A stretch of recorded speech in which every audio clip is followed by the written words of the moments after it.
Every single night, something happens in your child's mind that you have never been taught about. It is not a tantrum, it is not defiance, and it is definitely not bad parenting. It is something far older, far deeper, and once you see it, you cannot unsee it. What if I told you that the moment your child fights sleep, the crying, the one more hug, the endless requests for water, that is not a behavior problem. That is the human nervous system doing exactly what it was designed to do 200,000 years ago on the open savanna, where closing your eyes at night could mean you never opened them again. The resistance isn't the problem. The way we respond to it is. And there is one culture on Earth that figured this out centuries before modern neuroscience ever caught up. For decades, Western parenting advice has told us the same thing. Create a consistent bedtime routine. Dim the lights. No screens. Read a book. Kiss goodnight. Close the door. Done. And yes, it works. Sometimes. For some children. On some nights. But here is what nobody tells you. That approach is designed to manage the behavior. It is not designed to dissolve the fear. And there is a very, very big difference between those two things. Managing behavior is like turning down the volume on a smoke alarm. The smoke is still there. You just can't hear it as well anymore. In 2017, researchers at the University of Kyoto published findings from a study that had been quietly running for 11 years. They had been observing sleep onset behavior in children across 3 different cultural environments. One in urban Japan, one in rural Finland, and one in suburban America. The question they were asking wasn't, how do children fall asleep?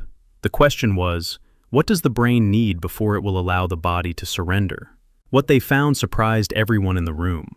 Children who experienced what the researchers called a felt sense of merger, a brief physiological moment of deep emotional connection with a caregiver, showed measurably lower cortisol levels within 90 seconds. Their heart rate variability shifted. Their nervous systems moved from a state of alert vigilance into what neuroscientists call the ventral vagal state, the rest and safety circuit of the human body. 2 minutes, that was all it took, but only if the connection was genuine, not performed, not rushed, genuine. In Japan, there is a concept called ma. It is usually translated as negative space or pause. But in the context of relationships, it means something more profound. It means the sacred space between two people where nothing needs to be said and nothing needs to be done, where presence itself is the message. Japanese parents have used a variation of this for generations during what they call oyasumi no jikan, the good night time. It is not a routine in the Western sense. There is no checklist. There is no performance. It is 2 minutes of intentional, wordless presence. The parent sits beside the child, slows their own breathing deliberately, and does nothing else. No phone, no half presence, no lingering to-do list playing in the background. They simply arrive, fully, for 120 seconds. And here's the part that sounds impossible until you understand the neuroscience. The child's nervous system reads the parent's. It is called co-regulation. When your nervous system is calm, genuinely calm, not just quiet, your child's nervous system borrows that calm. It downloads it like a signal. You are not putting your child to sleep. You are lending them your peace. But here's where it gets even stranger, because this isn't just about children, and it isn't just about sleep. What the Japanese discovered is something that touches every relationship you have ever had. A mother in Osaka.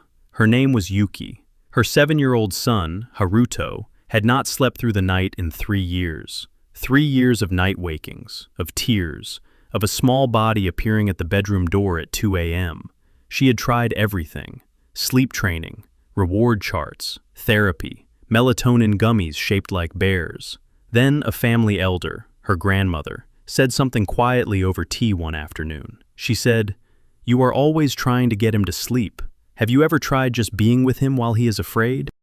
That night, Yuki tried something different. Instead of kissing Haruto goodnight and leaving, she sat on the edge of his bed. She put her phone in the other room. She took 3 long, slow breaths, in through the nose, out through the mouth, and then she just sat. She placed one hand on his back. She didn't speak. She didn't look at her watch. She simply stayed. Within 90 seconds, Haruto's body unclenched. His breathing slowed. His eyes grew heavy. He was asleep in less than 4 minutes, the fastest he had fallen asleep since he was an infant. She repeated this for 7 nights. By the 8th night, he stopped asking for it. He had internalized it. He had learned, not intellectually but somatically, in his cells and his nervous system, that the night was safe. Here is what I want you to understand. This is not a technique for children. This is a technique for humans. Because you were once that child. You were once the small body in the dark room, listening for sounds, wondering if the world outside your door was safe. And someone, or no one, sat with you in that moment. And your nervous system recorded it, not as a memory you can recall, but as a pattern you carry into every room, every relationship, every quiet moment you try to rest and find you cannot. You are not just observing this, you are part of it. Every anxious night you have had as an adult, every time your mind races at 11 p.m., every time sleep feels just slightly out of reach, part of that is an old story your nervous system is still telling. A story that was written in childhood, in the dark, in the moments when presence arrived or it didn't. And here is the layer that nobody talks about. When you practice this ritual with your child, when you slow down, breathe, and truly arrive, something happens to you too. Your cortisol drops. Your heart rate variability improves. Your nervous system shifts into that same ventral vagal state. You are not just giving, you are receiving. The Japanese have a word for this kind of exchange, ame. It means a tender, interdependent reliance between two people who trust each other completely. It is not weakness. It is the deepest form of human connection there is. And modern neuroscience has now confirmed what Japanese culture has understood for centuries. This mutual regulation, this borrowing of calm from one another, is not optional for human health. It is foundational to it. We did not evolve to sleep alone. We evolved to sleep in the presence of others we trusted with our lives. Every adult insomnia, every anxious mind at midnight, every child who cannot settle, these are not disorders. They are responses to disconnection. And they respond, almost miraculously, to presence. But I want to offer you one honest caution, because this can go wrong, and the way it goes wrong is subtle. If you try this technique while mentally elsewhere, while your mind is still replying to emails, still rehearsing tomorrow, still somewhere other than that room, your child will feel it, not consciously, but their body will feel it. Because co-regulation only works when the regulator is actually regulated. A calm performance is not calm. A patient act is not patience. Children's nervous systems are exquisitely sensitive instruments. They are reading your physiology, not your intentions. Which means this practice asks something of you first. It asks you to arrive, really arrive, to take 3 slow breaths and mean them, to put the phone down not just physically, but mentally. That is the harder part, and it is also the more important part, because the 2 minutes you give your child at the edge of sleep are also 2 minutes you give yourself, a moment of stillness in a life that rarely offers one. There is a quiet revolution happening in sleep science. Slowly, the research is converging on something the ancient world already knew, that human beings do not fall asleep because of the right mattress, or the right room temperature, or the right noise machine. We fall asleep because we feel safe. And we feel safe not because of our circumstances, but because of our connections. 2 minutes. That is the bridge between the chaos of the day and the stillness of the night. 2 minutes of real presence. 2 minutes of borrowed peace. 2 minutes that tell a small nervous system, and perhaps your own, that the world is not a threat tonight, that you can let go, that someone is here, that it is safe to rest. The Japanese have known this for centuries. The science caught up only recently. And you can start tonight.